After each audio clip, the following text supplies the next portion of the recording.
यह आचार्य शांति सागर उस समय पर हुए जिस समय पर लोगों की यह धारणा बन चुकी थी कि यह पंचम काल है, दुखमा काल है और इस काल में सब चंचल मन वाले लोग होते हैं। कोई भी चारित्र का पालन करने में स्थिर बुद्धि वाला नहीं हो सकता और इस समय पर दिगंबर मुद्रा के निर्वाह का और चारित्र पालन का कोई अवसर ही नहीं है। ऐसा उत्तर से लेके दक्षिण तक सभी लोगों की ये धारणा बन चुकी थी, गृहस्थों की। उस समय पर इन आचार्य शांति सागर जी महाराज ने अपने तप से, अपने मूलाचार के ज्ञान के माध्यम से इस तरह की परंपरा का प्रभाव बनाया था कि सब लोग इस पंचम काल में भी ये देख करके आश्चर्य करने लगे थे कि क्या पंचम काल में भी ऐसे साधु हो सकते हैं। उस समय पर लोगों ने ऐसा सोच लिया था कि अब तो घर घर में पंडित ही हो सकते हैं, मुनि महाराज के दर्शन नहीं हो सकते हैं। और पंडित लोग भी यही कहा करते थे कि आप केवल शास्त्रों को पढ़ें, पांडित्य धारण करें, मुनि महाराज कहीं पर भी दर्शन को प्राप्त नहीं है। ऐसा उत्तर भारत में तो मुनि महाराज का पूर्णतया अभाव ही था। दक्षिण भारत में कहीं कहीं कोई साधु हुआ करते थे, वो भी ना के बराबर। इस तरह से जब ये समय चल रहा था विषम परिस्थिति का, उस समय आचार्य शांति सागर जी महाराज का अवतरण हुआ था। उस विषम काल में गुरु का उद्गम हुआ। जब कहीं पर अगर कोई मुनि बनते भी थे तो उन्हें बहुत सारी परेशानियों का सामना करना पड़ता था और अनेक आडंबरों के साथ रहना पड़ता था। उस समय मुनि के रूप में भट्टारक ज़्यादा प्रचलित हुआ करते थे और उनके लिए यह नियम होता था कि वह अपने एक स्थान पर रहें और जब कभी उन्हें आहार आदि के लिए भी जाना होता था तो रास्ते में उन्हें वस्त्र पहनने पड़ते थे और जिस घर में पहुंचते थे वहां पहुंच करके वह सिर्फ दिगंबर होकर के आहार करते थे।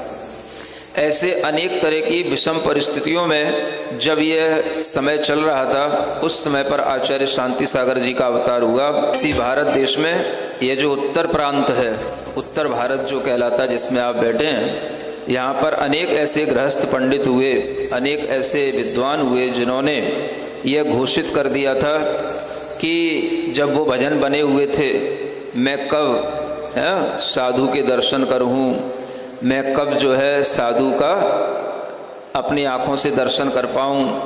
इस तरह का विचार जिस समय पंडितों का यहाँ चला था, ये वही समय था और तब के भजन आज भी चल रहे हैं। ते गुरु मेरे उर्वशो, इस तरह के भजन ये उस समय बने थे जब साधुओं के दर्शन इस उत्तर भारत में नहीं होते थे। क्वचित कदाचित कोई दक्षिण भारत में साधु मिलते थे। उस समय पर यह पंडितों के उस काल में मुनिचर्या को धारण करने वाले आचार्य शांति सागर जी महाराज का अवतरण हुआ। उस समय पर किसी ने उन आचार्य शांति सागर जी की तपस्या का, जो वह अनेक गुफाओं में बैठ कर के तपस्या करते थे और अक्सर उनके लिए गुफाओं में बड़े बड़े सर्प उनके शरीर पर चढ़ जाते थे, किसी ने एक फोटो खींच लिया था और वह एक फोटो उत्तर भारत में आया था और उस फोटो को देख कर के ही यहाँ के लोगों की धारणा बदली थी। कहाँ के? मुख्य रूप से तो जयपुर ही होगा, सबसे ज़्यादा तो पंडित यहीं पे बसते थे तो सबसे ज़्यादा पंडिताई यहीं पर होती थी, तो सबसे ज़्यादा धारणाएं भी यहीं से विकसित होती थी, है ना। सारे पंथ 13-20 सब यहीं से बने, या आगरा और जयपुर के बीच में ही।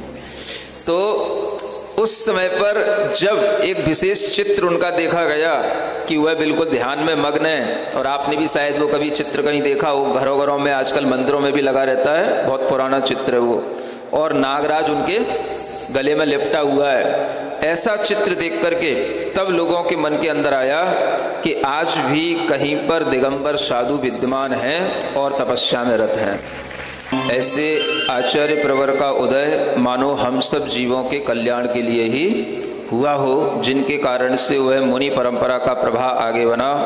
ऐसे ममार्थ गुरु उदय प्राप्ताय आचार्य श्री शांति सागर मुनीन्द्राय अर्घम निरूपामिते स्वाहा। आंग्लैश्च शासन कृते मोगलैश्च देशे सद्भारते श्रमण सद्ग्रह मेधिताति लुप्ता तदा समता समये प्रभासी श्री शांति सागर मुनीन्द्र रवीर यथाभ्रे। अंग्रेजों के शासन काल में भी इन्होंने विहार करके जगह जगह पर मुनियों पर लगे हुए जो प्रतिबंध थे विहार के लिए वो हटवाए थे और पूरा दक्षिण से लेकर के उत्तर तक विहार किया था। यह सभी के ज्ञान में आता है। और न केवल इधर राजस्थान, जयपुर इत्यादि, बल्कि आगे दिल्ली तक भी उनका गमन हुआ था। और दिल्ली में भी लाल मंदिर, लाल किले के सामने उन्होंने एक चित्र इसीलिए निकलवाया था ताकि लोग ये जान सकें कि यहाँ पर दिगंबर मुनि महाराज आते हैं और किसी भी तरह का प्रतिबंध नहीं है। उस समय पर अंग्रेजों के द्वारा अनेक तरह के प्रतिबंध होते थे और उन्हें अनेक तरह से विहार करने में कठिनाइयाँ भी होती थीं, लेकिन जितना दृढ़ता आचार्य महाराज की थी उतनी दृढ़ता उन अंग्रेजों में उस समय नहीं रहती थी। या यूं कहें कि वो अपनी दृढ़ता उन आचार्य महाराज की तपस्या के आगे उन्हें अपनी दृढ़ता को भी छोड़ना पड़ता था और उनका विहार सर्वत्र उन्हें कराना पड़ता था।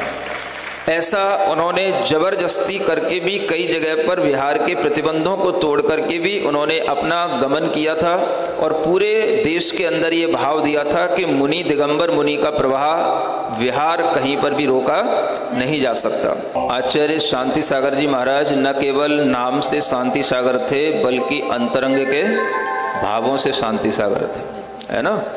जैसा लोग कहते हैं भाई ये तो शांति प्रसाद हैं लेकिन ज्वाला प्रसाद दिखाई देते हैं, ऐसा उनके जीवन में नहीं था। वो भीतर से भी उतने ही शांत थे और विपरीत परिस्थितियों में भी बड़े शांत रहा करते थे। अगर आप कभी उनके जीवन चरित्र को पढ़ें तो आपको आश्चर्य से आपका मन भर जाएगा। जब उन्होंने क्षुल्लक दीक्षा ली थी उस समय पर भी उन्होंने यही मन में दृढ़ता लाई थी कि जिस तरह से क्षुल्लक चर्या का निर्वाह मूलाचार या श्रावकाचार आदि ग्रंथों में लिखा है हमें वैसा ही करना है। ऐसा नहीं कि जैसे पहले श्रावक भी इसी तरह से कहा करते थे और वहाँ पर उन दक्षिण भारत में एक विशेष पुजारी हुआ करते थे जिन्हें उपाध्याय कहते हैं। वो क्या करते थे कि मुनि महाराज के लिए नियमित कर देते थे कि कल आपको इन घर में भोजन करने के लिए जाना है और वहाँ से उनको पैसा भी मिलता था और उनको भोजन करने को भी मिलता था। इससे उनका जीवन चलता था। किसका? उपाध्याय का। और यही चर्या चलती थी। समझ आ रहा है? तो उस समय पर वह जब क्षुल्लक महाराज भी बने तो भी उन्होंने कहा कि नहीं, हम ऐसी उद्दिष्ट चर्या वाला भोजन नहीं करेंगे। यह प्रतिमा लेने पर ही अनुद्दिष्ट जो चर्या होती है, अनुद्दिष्ट आहार की जो विधि होती है वह जैसी श्रावक के लिए होती है वैसी क्षुल्लक आदि के मुनि महाराज के लिए होती है, वैसी क्षुल्लक आदि के लिए भी होती है। तो क्षुल्लक चर्या में भी उन्होंने जब शुरुआत में वहां पर कोई उनके लिए भोजन आदि नहीं कराता था तो कई बार उन्हें 4-4, 5-5 दिन तक भी निराहार रहना पड़ता था। सुन रहे हो? बलशाली बहुत थे लेकिन आत्मबली उससे भी ज्यादा थे। कई बार उनके लिए इस तरह से भोजन नहीं मिला क्षुल्लक अवस्था में, वो अपना समय पर आहार करने के लिए निकले, श्रावक को कुछ पता ही नहीं, उन्होंने पड़गाहन किया ही नहीं और वो इस तरह से बिना आहार के भी रह जाते थे। लेकिन फिर भी कभी क्रोध नहीं करते थे। कोई भी उनसे आकर के कुछ पूछता था, कहता था तो बिल्कुल शांत भाव से बैठे रहते थे, क्रोध नहीं करते थे। यही सोचते थे श्रावक को एक ना एक दिन समझ में आएगा कि हमें क्या करना चाहिए। और इस तरह से उन्होंने लगभग 2-3 साल व्यतीत किए। कभी कोई आहार श्रावक ने करा दिया तो करा दिया, कभी कुछ पानी पिला दिया तो पिला दिया, नहीं तो कुछ नहीं खिलाया तो उसके बिना ही वो रह जाते थे। तो शुरू का जीवन उनका बड़ा कष्ट का 2-4 साल का व्यतीत हुआ क्षुल्लक अवस्था में भी। और फिर बाद में उन्होंने मुनि अवस्था धारण की, तब तो उनकी महिमा का क्या कहन किया जाए, वो तो आगे आपके लिए अभी पढ़ने सुनने को मिलेगा ही। कहने का मतलब यह है, सबसे ज़्यादा क्रोध अगर व्यक्ति को आता है तो कब आता है? जब उसे अनुकूल भोजन नहीं मिलता है। देख लेना ढंग से, समझ में आ रहा है ना। और वही उस साधक की परीक्षा होती है। और उस समय पर वह बिल्कुल शांत भाव रखते थे जब उन्हें कई दिनों तक भी भोजन प्राप्त नहीं होता था। किसी भी श्रावक के लिए उल्टा सीधा नहीं बोलते थे, यहाँ कैसे श्रावक हैं, कहाँ चक्कर में पड़ गए कि कौन सा देश है, ये कैसा काल है, क्यों हमने दीक्षा ले ली, इन श्रावक के बीच में फंस गए, ये ऐसे मूर्ख श्रावक हैं, कैसे भी आहारचर्या कराना नहीं जानते, ऐसी कोई भी उल्टी सीधी भाषा वो कभी अपने मुंह से नहीं निकालते थे। समझ आ रहा है ना? ये कहलाता है शांत भाव। आप जन्म से ही हमेशा धर्ममय थे और माता पिताओं के कहने पर इनके जीवन में घटना घटी थी कि पहले ऐसा होता था कि माता पिता कम उम्र में ही अपने मित्रों के बच्चों के साथ में विवाह संबंध कर दिया करते थे। समझ आ रहा है? ये उस समय की बात थी। तो 9 वर्ष की अल्प आयु में इनका विवाह कर दिया था। सुन रहे हो कि नहीं? लेकिन 9 वर्ष में कहीं विवाह होता है क्या? तो वह एक माता पिता के द्वारा किया गया अनुबंध था। अब यूं कहो कि जिससे विवाह किया गया था, जिसके लिए एग्रीमेंट हुआ था, वो लड़की भी मर गई। समझ आ रहा है? तो फिर ये बात जब इन्हें पता पड़ी तो उन्होंने कहा बहुत अच्छा हुआ, मेरा तो आजीवन ब्रह्मचर्य अब पक्का हो गया, अब मैं जीवन भर ब्रह्मचर्य के साथ ही रहूंगा। समझ आ रहा है? तो किसी का मरण भी किसी के लिए कभी कभी अच्छा हो जाता है। और ये बाल ब्रह्मचारी में अवस्था में भी 16 वर्ष की अवस्था में इन्हें एक सेनगढ़ की गद्दी का भट्टारक बनाया गया था, है ना? इनका प्रभाव अलग था, ये पाटिल थे और उस समय पर इनके पिता भी पाटिल जो गोत्र होता है वो पाटिल गोत्र के थे। दक्षिण भारत में एक येलुगम नाम का गांव है, वहां पर भीमगौड़ा नाम के पाटिल थे और उनकी पत्नी का नाम सत्यवती था। उन्हीं से यह शांति सागर जो मुनि महाराज थे, इस बालक का जन्म हुआ था जिनका नाम घर में क्या था? सातगौड़ा। सुन रहे हो? उनका घर का नाम क्या था? सातगौड़ा। पिता का नाम भीमगौड़ा और माँ का नाम सत्यवती। ऐसे एक गांव के प्रमुख पाटिल हुआ करते थे। इनकी बात पूरा गांव मानता था, आसपास के लोग मानते थे। तो जब इन्हें गद्दी पर बिठा दिया 16 वर्ष की अवस्था में, तो उन्होंने सोचा इस गद्दी पर बैठ करके हम अपनी आत्मा का क्या कल्याण कर पाएंगे। ऐसा विचार करके 2 वर्ष के बाद ही माने उन्होंने उस गद्दी से हट करके और निर्गंध दीक्षा धारण कर ली थी। मतलब उन्होंने इस तरीके की एक निर्ग्रंथ वृत्ति बना ली थी कि हम इस गद्दी से भी मुक्त होते हैं, और वह उस गद्दी से हट गए थे। फिर उन्होंने जब क्षुल्लक दीक्षा धारण की तो उस समय पर 1837 में इनकी क्षुल्लक दीक्षा हुई थी। कौन सी सन में? हाँ। और वह क्षुल्लक दीक्षा का ये शक संवत बता रहा हूं, 1837 शक संवत के अनुसार। ईसवी संवत अलग होती है। अब उस समय पर जब क्षुल्लक दीक्षा हुई तो क्षुल्लक दीक्षा होने के बाद में फिर ये ऐलक दीक्षा भी इनकी हुई, और ऐलक दीक्षा इनकी गिरनार जी में हुई। और वह ऐलक दीक्षा इन्होंने जब ग्रहण की उसके बाद में फिर ये अपने दक्षिण भारत में सांगली वगैरह पहुंच गए। तब वहां जाकर के उन्होंने हमेशा के लिए वाहन का त्याग किया। ये उस समय की बात बता रहा हूं। तो उस समय पर फिर बाद में जो इनके गुरु थे देवेंद्र कीर्ति मुनि महाराज, जिनसे इन्होंने निर्गंथ मुनि दीक्षा धारण की थी, वो भी उस समय पर भट्टारक ही थे। लेकिन इनके अपनी मुनि वृत्ति का ऐसा प्रभाव पड़ा कि इनके उस मुनिचर्या को देख करके उनके गुरु जो भट्टारक थे, यद्यपि वो भी बहुत तपस्वी थे, बहुत आजन्म ब्रह्मचर्य व्रत को धारण करने वाले, अपने अंतरंग गुणों से परिपूर्ण रहते थे, लेकिन वो एक समय का ऐसा प्रभाव था कि उन्हें वही करना पड़ता था जो वहां आसपास के लोगों में कहना पड़ता था, वो लोग करवाते थे। तो उस समय पर जब उन्होंने देखा कि इन शांति सागर ने अपना मुनि धर्म अच्छे ढंग से निर्वाह कर लिया है, तो बाद में उनके गुरु देवेंद्र कीर्ति मुनि महाराज भी उसी तरह से फिर निर्ग्रंथ चर्या का निर्वाह करने लग गए। इस तरह से अपने समय में इन्होंने बहुत संघर्ष किया, और वो संघर्ष अगर आप समझें तो वो वैसा ही कुछ समझ में आता है जैसा आदिनाथ भगवान के समय पर हुआ। आदिनाथ भगवान को आहारचर्या में बहुत संघर्ष करना पड़ा, 6 महीने तक घूमना पड़ा। कोई उनके लिए पड़गहन आदि की विधि नहीं जानता था। उसी तरीके से आचार्य शांति सागर जी महाराज को परंपरा का एक तरह से जब चेंज करना होता है तो कई महापुरुषों को अनेक तरह के संघर्ष भी करने पड़ते हैं, और इस तरह के संघर्ष के साथ में उन्होंने अपना जीवन आगे बढ़ाया था। यह जो निर्ग्रंथ वृत्ति होती है वह उन्होंने अपने घर से ही धारण कर रखी थी। समझ आ रहा है? मुनि अवस्था तो उनकी बहुत बाद में हुई थी। जो मैं कह रहा था कि 16 वर्ष की अवस्था में भट्टारक बना दिया, 2 वर्ष बाद उन्होंने निर्ग्रंथ वृत्ति अपना ली। माने मुनि नहीं बने, लेकिन क्या करने लगे, जैसे मुनि महाराज दिन में 1 बार आहार करते हैं, 1 बार आहार करना इनका घर से ही चलता था। आहार उपवास ये क्रम इन्होंने घर से ही शुरू कर दिया था। तो वह अपनी कम उम्र से ही वह घर में इस तरह से किया करते थे, और घर में भी उन्हें इसलिए रहना पड़ा था कि एक बार इनके पिताजी ने जब ये देखा कि ये गृह त्याग करने वाले हैं तो उनके पिताजी ने उनसे कहा था कि पहले मेरी समाधि हो जाए उसके बाद तुम गृह त्याग करना। तो इन्होंने अपने पहले पिताजी की समाधि कराई, और समाधि कराने के बाद फिर उन्होंने गृह त्याग किया था।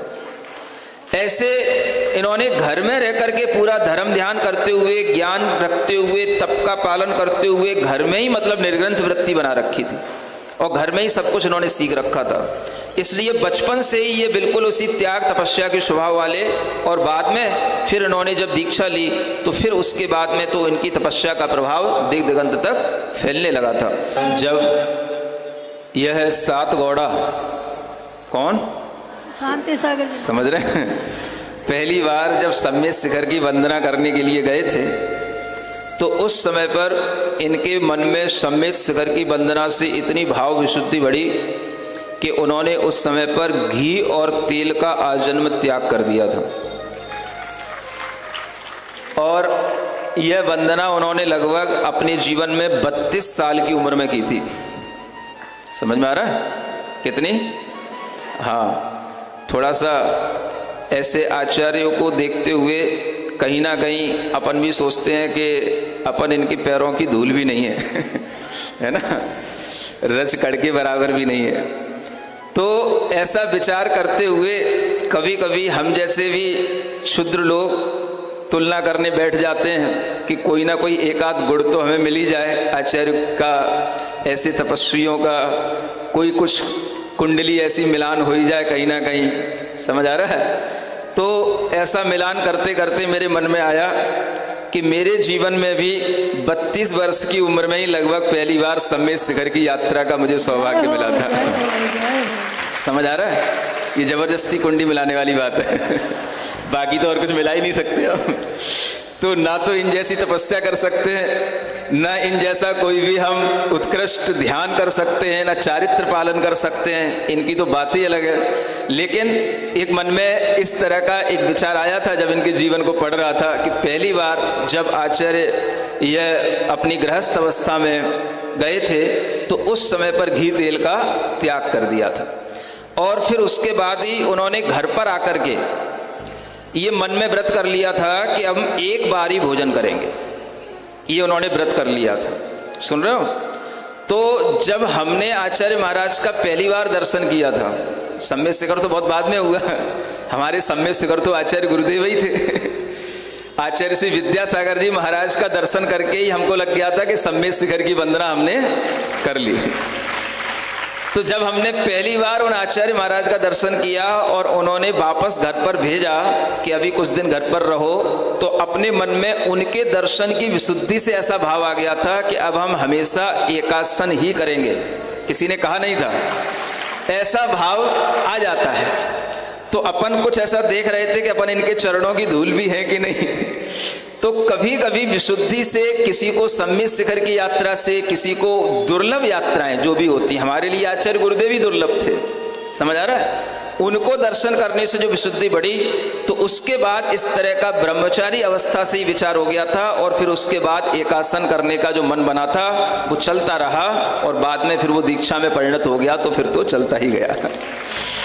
तो इस तरह से कभी कभी विशुद्धियां या तो तीर्थों से बढ़ती हैं या गुरु दर्शन से भी बढ़ती हैं। मैं सिर्फ इतना बताना चाह रहा हूं आपको, है ना। आचार्य शांति सागर से अपनी तुलना नहीं कर रहा मैं तो बहुत शुद्ध हूं, लेकिन मैं ये बताना चाह रहा हूं कि विशुद्धियां कभी कभी बढ़ती हैं तो इस तरह के कार्य अपने आप हो जाते हैं, और वो विशुद्धियां किसी के जीवन में बड़े तीर्थों के दर्शन से होती हैं या कभी बड़े आचार्यों के दर्शन से बढ़ती हैं। और वो जो विशुद्धियां बढ़ती हैं वो शायद तभी बढ़ती हैं जब हमें उस चीज को बड़ी दुर्लभता से हमने प्राप्त किया हो, है ना। सुलभता से कोई चीज प्राप्त हो जाती है तो विशुद्धि नहीं बढ़ती, ये भी आप ध्यान रखना। समझ आ रहा है। कभी मैं आपको सुनाऊंगा, कभी समय मिले तो बता पाऊंगा कि कितनी दुर्लभता से आचार्य महाराज का हम दर्शन कर पाए थे। हम तो ये सोच बैठे थे कि हमें दर्शन होंगे भी कि नहीं होंगे, है ना। तो ऐसे ही पहले के लोगों के लिए सम्मेद शिखर जाना बहुत दुर्लभ हुआ करता था, आज की तरह नहीं। जब मन आए ट्रेन में बैठे, शाम को बैठे, सुबह पहुंच गए। पहले आदमी घोड़ा गाड़ी न जाने क्या क्या तरह के इंतजाम करता था, कैसे कैसे पहुंच पाता था, और पहुंचने के बाद में पैदल वंदनाएं करना अपने आप में उस समय पर बहुत कठिन हुआ करता था। और आजकल तो भाई सीधे यहाँ से भी ट्रेन से वहां पहुंच जाओ और वहां से भी गाड़ी उठाओ, सीधे ऊपर तक पहुंच जाओ। ऐसे में कोई विशुद्धि नहीं बनती। तो जितना पहले आदमी कठिनता महसूस करता था इन तीर्थों की यात्रा में, गुरु दर्शन की यात्रा में, उतनी ही उसके अंदर विशुद्धि के भाव भी हुआ करते थे। समझ आ रहा है। इसलिए आप एक मन में ये भी जानकारी रखना कि जो हम लोगों को दर्शन से विशुद्धि मिलती है, जैसे हम पैदल यात्रा करते हैं, तो पद यात्रा करते हुए कभी जब तीर्थ क्षेत्र मिलते हैं तो हम लोगों को जो विशुद्धि प्राप्त होती है वो आप लोगों के अंदर नहीं आ सकती। कारण हमेशा हम तीर्थ यात्रा नहीं कर सकते, जब कभी कर पाते हैं, कभी कभी दर्शन होते हैं तो मन बहुत भावुक हो जाता है, मन विशुद्धि से भर जाता है, और उस समय पर हमें समझ आता है कि तीर्थ यात्रा पर भी, है ना, दर्शन होना, तीर्थ के दर्शन होना अपने आप में कितने दुर्लभ चीज होती है। तो हमेशा ये ध्यान में रखो कि दुर्लभता से जो चीज प्राप्त की जाती है वो हमारे अंदर बहुत विशुद्धि देती है, कर्म क्षय का कारण बनती है, और उसी से हमारे अंदर आत्मबल बढ़ता है ना। इसलिए मैंने सुना भी था कि जयपुर से भी बहुत से लोग पद यात्रा करते हुए कुंडलपुर तक गए हैं, जाते थे पहले, आज भी जाते हैं, साल में एक आध बार जाने का नियम था। शिखर जी और बाहुबली भी गए पैदल यात्रा करते हुए। हाँ, तो ये बहुत अच्छी परंपरा है, और ये शायद परंपरा भी सुशील वैद्य के द्वारा चलाई गई है। हाँ, जो लोग सुनता रहता हूं मैं थोड़ा सा, तो समय समय पर आपके लिए भी काम आ जाता है। तो ये बहुत अच्छी परंपरा, माने पहले के लोग बैलगाड़ियों से यात्रा करते थे, पैदल यात्राएं करते थे, तब विशुद्धि बढ़ती थी। आप वैसे चले भी जाओ सम्मेद शिखर यात्रा कर भी आओ तो आपकी विशुद्धि नहीं बढ़ती। क्यों नहीं बढ़ती? क्योंकि आपको वहां जाने में अब कोई दुर्लभता नहीं लगती। तो ये दुर्लभता बनाए रखना भी अपने आप में विशुद्धि बढ़ाने का बहुत बड़ा कारण बनता है। इसलिए मन बना के रखो, समझ आ रहा है। ऐसी यात्राएं करते रहोगे तो जल्दी बुढ़ापा नहीं आएगा, नहीं तो कुर्सियों पे बैठे बैठे बिल्कुल निष्क्रिय हो जाओगे। हार्ट भी बिल्कुल काम करना बंद कर देता है। भाई ऐसे आदमी के लिए हम भी क्या काम करें, जो खुद ही नहीं चलता है तो हम इसको कितना चलाएं। समझ में आ रहा है। तो ये बहुत जरूरी है। इसलिए हमेशा आपको एक्टिव रहना चाहिए, और हमेशा आपको इस तरह की पद यात्रा आदि के निमित्त से चलना फिरना करते रहना चाहिए। ये दीक्षा से पहले की बात है, सात गौड़ा की बात है कि जब वह सम्मेद शिखर की यात्रा पर गए थे तो यात्रा में चलते हुए उन्होंने देखा कि एक वृद्ध महिला है, और वह बार बार थोड़ा सा चलती है, फिर बैठ जाती है, चलती है, थक जाती है, चल नहीं पा रही है, इतना बड़ा पर्वत ये कैसे पार करेगी। और उस समय पर डोली आदि की व्यवस्थाएं भी जो है बहुत कम होती थी, और होती थी तो उन्होंने ये भी देखा कि इस महिला के पास में पैसा भी नहीं है उन डोली वालों को देने के लिए, और इसकी बहुत अच्छी भावना है कि मैं पूरा यात्रा कर लूं। तो उन्होंने उस वृद्ध दादी को अपने कंधे पर बिठा करके पूरी यात्रा करा दी। समझ आ रहा है।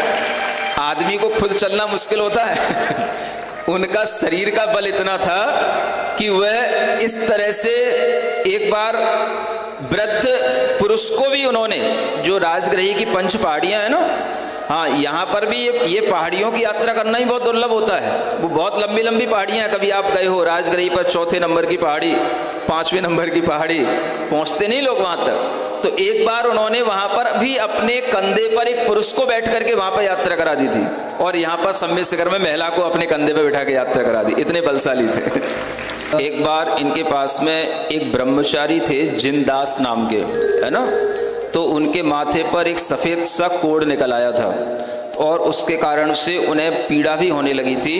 तो वह उस समय पर उन आचार्य शांति सागर जी महाराज के पास गए कि महाराज ऐसा हो गया है, इस कोढ़ को कैसे दूर किया जाए। तो उन्होंने कहा, एक ही भाव स्तोत्र का भक्ति से पाठ करो, और उस पाठ को करते करते जो आपके लिए उस समय पर जो सामने जल वगैरह रख लेना अपने सामने, और फिर उस जल को अपने मस्तक पर लगा लेना। इस तरह से करते हुए उन जिनदास ब्रह्मचारी ने एक ही भाव का पाठ किया, और कुछ ही दिनों में उनके इस तरह की विधि से उनका वह कोढ़ दूर हो गया। ये विधि किसने बताई? उन शांति सागर जी आचार्य महाराज ने। हाँ, कई लोग पूछते हैं इनको वैरागी कैसे हुआ, है ना, वैरागी को देख करके लोग पूछते हैं आपको वैरागी कैसे हुआ। सुन रहे हो? तो ऐसे ही किन्हीं किन्हीं के जीवन में देखा जाए तो कोई वैराग्य का कारण भी नहीं होता है, और वैरागी होते हैं। समझ आ रहा है ना? आप पढ़ते हो ना वो एक भजन, कहीं दर्पण देख विरक्ति, वो पूर्व जन्म का त्यागी है, इसी प्रकार के उसमें हाँ, बिन कारण दीक्षा लेता वो पूर्व जन्म का त्यागी। तो कुछ ऐसा भी होता है कि अगर किसी के जीवन में कोई कारण भी ना हो तो समझना चाहिए कि ये पूर्व जन्म के त्यागी हैं। वो बिल्कुल सही बात लिखी है। भगवान महावीर स्वामी के जीवन में भी आप देखोगे तो उनके वैराग्य का कोई कारण नहीं था। इसी तरह से आचार्य शांति सागर जी महाराज के जीवन में भी बचपन से ही उनके अंदर वैराग्य और तप की भावना रहती थी। उनके जीवन में वैराग्य का कोई विशेष कारण नहीं था, ऐसे स्वाभाविक वैराग्य उनके अंदर उपस्थित रहता था। ये जो आपको बताया था, उद्दिष्ट भोजन त्याग जहाँ होता है वह 11वीं प्रतिमा से हो जाता है। क्षुल्लक, ऐलक महाराज सब उद्दिष्ट भोजन त्यागी होते हैं। फिर ये निमंत्रण से भोजन नहीं करते। तो उस समय पर भट्टारक के समयों पर ये निमंत्रण चलता था।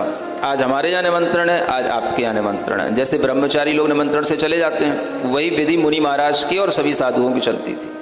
तो उस समय पर उन्होंने इस विधि को तोड़ा, और क्षुल्लक अवस्था में अपनी प्रतिज्ञा के माध्यम से उन्हें बहुत दिनों तक भोजन भी नहीं मिला, तो भी उन्होंने उसको उपसर्ग समझ करके, परिचय समझ करके शांत भाव से सहन किया था।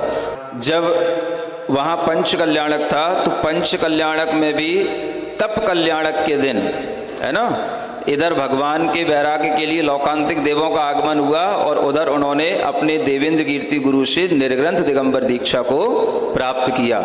इस तरह उन्होंने पंच कल्याणक के तप कल्याणक के दिन जिन मुद्रा को धारण किया। दीक्षा के बाद में जहाँ उस गांव में रुके थे, उस गांव में दूषित जल के कारण से अनेक लोगों के लिए वहाँ पर बीमारी फैल गई थी, और उसी कारण से उस बीमारी का प्रभाव आपके ऊपर भी पड़ा, और उस समय पर 1 महीने तक भयंकर ज्वर आया, है ना, और उस ज्वर में अत्यंत शरीर में शिथिलता आई। फिर भी उन्होंने अपनी दिगंबर चर्या में किसी तरह की कोई कमी नहीं की, और ज्वर में भी वो बिल्कुल निश्चल और निर्विकल्प बने रहे। यह घटनाएं आप कभी जो चारित्र चक्रवर्ती ये ग्रंथ लिखा गया उसको पढ़ेंगे तो आपको ज्ञात होंगी। एक कोगनौली नाम का गांव है वहाँ दक्षिण में, वहाँ पर विहार करते हुए जब आप पहुँचे तो वहाँ पर कोई ऐसे पागल वागल गांव में रहते हैं। उन्होंने उनको देख करके, और उस समय पर मुनि मुद्रा में जब वो थे, तो एक व्यक्ति ने उनके ऊपर पत्थरों को फेंका, उनके ऊपर पत्थरों से प्रहार किया, और उस समय पर उन्होंने उस उपसर्ग को भी सहन किया। बाद में उस उपसर्ग का निवारण ग्रामवासियों के माध्यम से हुआ, लेकिन तब तक उपसर्ग हो चुका था। उन्होंने उस समय पर क्या विचार किया कि ये तो मूर्ख है, पागल है ही है, लेकिन हम तो नहीं हैं। अगर हम इसके द्वारा किए गए उपसर्ग पर हम भी क्रोध करने लगेंगे, इस पर गुस्सा करेंगे, तो इसमें और हम में क्या विशेषता रह जाएगी। समझ में आ रहा है? ज्ञानी जन सिर्फ इस विचार से ही क्रोध को जीत लेता है ना। दूसरों की द्वारा किए हुए उपद्रव को जीत लेता है कि ये जो कर रहा है ये तो अपनी अज्ञानता से कर रहा है, मैं तो ज्ञान दशा में हूँ, अगर मैं भी इसी की तरह करने लगूंगा तो फिर मुझ में और इसमें क्या अंतर रह जाएगा। ये अंतर बनाए रखने के लिए ही ज्ञानी कभी किसी के ऊपर क्रोध नहीं करता। एक बार ऐसा भी हो गया, नसलापुर की बात है, समझ आ रहा है, दक्षिण भारत के गांव के नाम है कागनोली, नसलापुर, जहाँ एरापुर है ना, यरनाल। जब कभी आप घूमने जाओगे तब मिलेंगे, वैसे तो हमने भी नहीं घूमा, घूमने जाएंगे तो कभी देखेंगे ये कौन कौन से गांव कहाँ है। देखिए क्या हुआ, एक नसलापुर गांव में पड़गाहन करने के लिए लोग खड़े हो जाते हैं और कभी कभी ऐसे भी लोग मजाक करने लग जाते हैं कि वो पड़गाहन करने के लिए खड़े हो गए। उन्हें क्या पता था कि वो मुनि महाराज उनके पड़गाहन में आ जाएंगे, और वो व्यक्ति जिसने पड़गाहन किया उसके घर में कुछ था ही नहीं। समझ आ रहा है ना, पड़गाहन करके महाराज को ले गया और ले जा करके जब वहाँ बिठा दिया तो अब उसके हाथ पैर फूल गए, अब क्या करें समझ आ रहा है। अब वो इधर उधर देखने लगा, घर में कुछ है ही नहीं है, और इधर उधर से जब उसको थोड़ा समझ में आया तो कुछ और लोगों के माध्यम से है ना उसे कुछ सामग्री प्राप्त हुई, तो उसने जो है दूसरों के घर से ला करके उनको उस समय पर आहार करा दिया, और उन्हें आचार्य महाराज कुछ पता नहीं पड़ा। समझ आ रहा। इस तरह से जब उन्होंने आहार कर लिया तो आहार तो हो गया, उसके बाद में उन्हें पता पड़ा समाज के लोगों से, क्योंकि लोग तो कहे बिना रहते नहीं अरे महाराज आज तो आप कैसे घर में गए थे जहां पर कुछ भी नहीं था तो कुछ भी नहीं था, फिर भाई आहार कैसे हो गया, तो फिर कैसे हो गया, तो जैसे हो गया वैसे श्रावकों ने बता दिया। जब श्रावकों ने बता दिया तो उन्हें बड़ा वो लगा, ये तो मेरे द्वारा बहुत अनर्थ हो गया। तो उस समय पर उन्होंने उसका प्रायश्चित भी धारण किया, वो आपको आगे बता रहा हूं। फिर उसके बाद में दूसरे दिन उन्होंने एक तपती हुई शिला पर मध्याह्न में दोपहर में खड़े होकर के सामायिक की, और इस तरह से स्वयं प्रायश्चित लेकर के अपने उस पूर्व दिन में जो उन्होंने भोजन किया था उस भोजन का इस तरह से प्रायश्चित लेकर अपने चित्त को शुद्ध किया, है ना। कहाँ पर खड़े होकर, तपती शिला पर खड़े होकर, है ना, दोपहर में। इस तरह से उन्होंने स्वयं प्रायश्चित लेकर के अपने मन को विशुद्ध बनाया। उस समय पर वह कोन्नूर की गुफाओं में सामायिक आदि करते थे, है ना। ये प्रसिद्ध गुफाएं हैं, सैकड़ों गुफाएं हैं वहाँ पर, और उन गुफाओं में जाते थे जहाँ पर लोग उनसे कह भी देते थे महाराज इन गुफाओं में कोई नहीं जाता, ये गुफाएं बहुत समय से ऐसी अंधेरे में पड़ी हुई हैं, यहाँ पर जानवर रहते हैं, जीव जंतु रहते हैं, तरह तरह के सर्प आदि की बाधाएं होती हैं। फिर भी वो निर्भीक होकर के उन गुफाओं में जाते थे और सामायिक करते थे, और अनेक तरह के उनके ऊपर उस समय पर सर्प आदि आते थे और वह उनके ऊपर घूमते थे, बैठते भी थे, लेकिन उनको कभी काटते नहीं थे। ऐसा उनकी सर्पों से मित्रता सी थी, और यह सर्पों का उपसर्ग कहो या उनकी मित्रता का प्रभाव कहो, ये कई बार उनके समक्ष होता था, और इससे बहुत सारे लोग परिचित थे। सर्प मानो उनके साथ क्रीड़ा करते थे। एक उसी कोन्नूर की गुफाओं में कभी ऐसे भी सर्प से उनका सामना हुआ जो सर्प उड़ने वाला सर्प था। समझ आ रहा है। ऐसे सर्प कहाँ देखने को मिलेंगे, जब आप भी ऐसी गुफाओं में पहुंचेंगे तब देखने को मिलेंगे। तो ऐसे उड़ने वाले सर्प से भी उनका सामना हुआ। वो सर्प भी उनके पास में आया, लेकिन फिर भी वह हमेशा बिल्कुल निश्चिंत मना होकर के ध्यान में बैठे रहते थे। और जब कोई उनसे पूछता था बाद में कि महाराज आपको सर्प से डर नहीं लगता, तो वो कहते थे नहीं, मुझे तो पता ही नहीं रहता, मैं तो ध्यान में बैठा रहता हूँ, मुझे पता ही नहीं होता कि वो सर्प मेरे ऊपर खेल रहा है, मेरे ऊपर चढ़ा हुआ है। इतना उनके अंदर निश्चिंतता रहती थी। और इस तरह से वह अनेक प्रकार से इन सर्पों के साथ में अनेक बार कीड़ा किए। ये आपके पास की बात है ना, धौलपुर। जब हम आगरा से लौट रहे थे तो ये धौलपुर भी गए थे, कुंडलपुर जाते हुए 2-3 साल पहले की बात है। तो उस धौलपुर में पहुंचने के बाद हमें वहाँ पर ये चर्चा सुनने को मिली। आज भी उस धौलपुर में उस विप्र जो छिद्दी नाम था उसका, और उसका जो परिवार है उस उपसर्ग के कारण से उसका पूरा परिवार नष्ट हो गया। एक व्यक्ति केवल बचा रह गया है और उस व्यक्ति ने जिन भगवान की शरण प्राप्त कर ली इसलिए बचा रह गया। वो व्यक्ति भी हमसे मिलने आया, वो रोजाना मंदिर आता है, उन्हीं के परिवार का वो व्यक्ति रोजाना मंदिर में दर्शन करता है, रोजाना मंदिर आता है और रोजाना भगवान की भक्ति करता है। वो खुद कहता है कि मैं इसलिए बचा रह गया क्योंकि मैंने भगवान जिनेंद्र देव की शरण प्राप्त कर ली और मेरे घर परिवार का आज नामो निशान कुछ नहीं बचा है ना। एक ऐसा उपसर्ग उनके ऊपर उस धौलपुर में, वो जो राजखेड़ा कहलाता है ना, उस राजखेड़ा में हुआ था और उस उपसर्ग के बाद में उस परिवार के लिए इस तरह की आपत्तियों का सामना करना पड़ा। एक बार वह मंदिर में ध्यान कर रहे थे, वेदी के सामने कोई आया और वह घी का दीपक जला करके चला गया। दीपक थोड़ी देर में बुझ गया, घी में चींटियां लग गईं, चींटियां सारे उनके भी शरीर में लग गईं और वह रात भर वह ध्यान में बैठे रहे और रात भर उनके शरीर में चींटियां काटती रहीं। सुबह जब हुआ तब जाकर के किसी ने देखा, तब वह उपसर्ग दूर हुआ। यह जो चींटी वाली घटना जब हुई थी तो रात में जो पुजारी वहाँ दीपक जला के चला गया था उसको स्वप्न भी आया कि तू ऐसा कराया है और वहाँ पर उपसर्ग हो रहा है, लेकिन उसका घर और मंदिर इतना दूर था कि वो रात में वहाँ घर से मंदिर नहीं जा सकता था और रात में इस तरह का वहाँ पर रास्ते का वातावरण रहता था, घोर अंधकार और अनेक तरह के डर, जिसके कारण से उसे स्वप्न भी आया तो भी वो रात में मंदिर नहीं गया। और सुबह जब लोगों ने देखा तब उसे पता पड़ा कि मैंने जो स्वप्न देखा वो वास्तव में। एक बात और ये भी जानना जरूरी है कि इन्हें जो सिद्धांत ग्रंथ थे, धवल, जय धवल आदि, उनका भी बहुत अच्छा ज्ञान था। बड़े बड़े पंडित उस समय पर इनके पास पहुंचते थे। एक सुमेरु चंद जी दिवाकर नाम के पंडित जी शिवनी के थे, जिन्होंने चारित्र चक्रवर्ती लिखा है, वो भी उनसे जाकर के चर्चा करते थे। तो ऐसा नहीं समझना कि केवल तपस्वी थे, ज्ञानी नहीं थे। सिद्धांत ग्रंथों का ज्ञान बहुत कम लोगों को होता है, ऐसे उस अद्भुत ज्ञान को भी धारण करने वाले आचार्य महाराज थे। एक और उपसर्ग हुआ था, एक बार किसी ने मतलब आहार देते समय इतना गर्म दूध उसके घर में रखा था कि खुद उसने उस गर्म दूध को उठाने के लिए हाथ से कपड़ा पकड़ करके, है ना, बर्तन में निकाला और उस दूध को, उसकी बुद्धि इतनी भी नहीं चली, हम तो हाथ से कपड़ा पकड़े खड़े हैं, उस दूध को उठा के उनकी अंजलि में दे दिया। इतना गर्म दूध था कि उसको हाथ में आते ही जो है वो एकदम से गिर पड़े, मूर्छित हो गए। फिर वो बाद में उनका उपचार होने पर उन्हें जागृत किया गया, इतनी असह्य वेदना उनके लिए हुई।